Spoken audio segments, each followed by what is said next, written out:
স্থিতি আছে, ভারসাম্য আছে। এই মুকুট যদি আমাদের হাত থেকে চলে যায় তাহলে সব ধ্বংস হয়ে যাবে।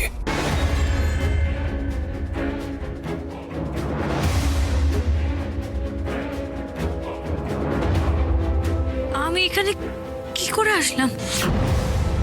আমি তো ঝম্পু আর বেদকুমারের সাথে ছিলাম। এখানে মহারাজ হুঙ্কার, কি কেউ কি আমার কথা শুনতে পাচ্ছে না? মহারাজ হুঙ্কার, আপনি শুনতে পাচ্ছেন? ঝম্পু কোথায়? আপনি আমার কথা শুনতে পাচ্ছেন মহারাজ? কিছু বুঝতে পারছি না কেন। একটু আগে তো এই রাজসভা পুরো পুরো একটা ধ্বংসস্তূপে পরিণত হয়েছিল। এখন তো দেখছি সবকিছু কেমন ঠিকঠাক সাজানো গোছানো। তার মধ্যে অরু, অভিরাজ, বেদকুমার, ঝম্পু এরাও বা কোথায়? আমি তো কিছুই বুঝতে পারছি না। মহারাজ আমায় দেখতে পাচ্ছেন? আমি রূপমতী। মহারাজ আমায় দেখতে...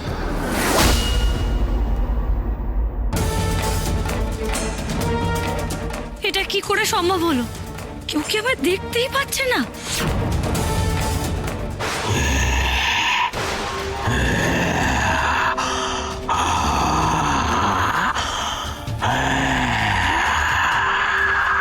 সর্বনাশ!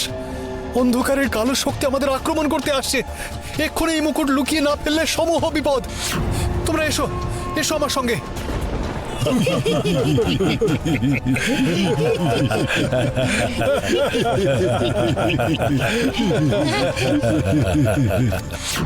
কি হাসছো কেন তোমরা?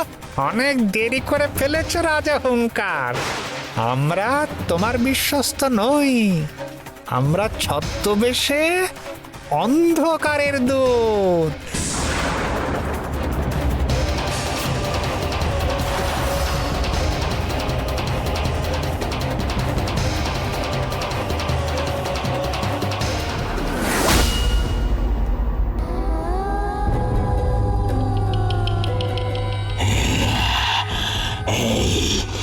এই মুকুট আমার চাই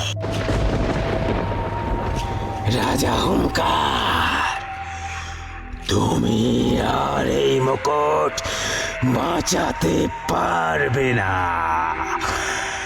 এই মুকুট আমার চাই। না, এ রাজ্যের কোনো ক্ষতি তুমি করবে না। মহারাজ হুঙ্কার, আপনি মুকুট নিয়ে পালান। এই অন্ধকারের দৈত্যকে আমি দেখে নিচ্ছি।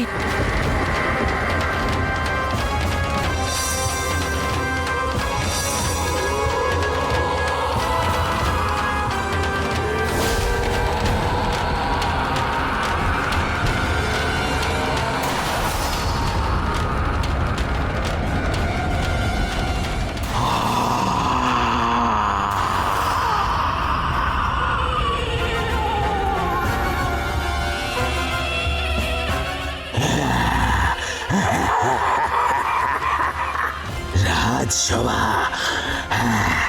এই রাজসভা ভেঙে তছনছ করে দাও, তছনছ করে দাও।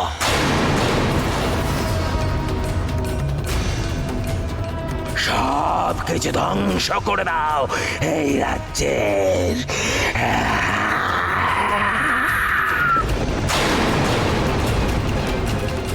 কবিরাজ্যের সৌভাগ্য অস্ত গেছে।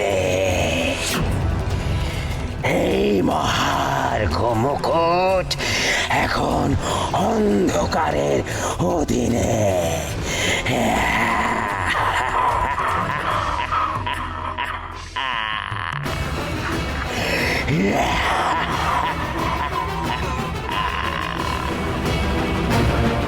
না না না, এরকম করো না, করো না তোমরা,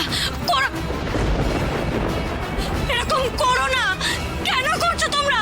থামো তোমরা, করো না, না না, করো না, করো না।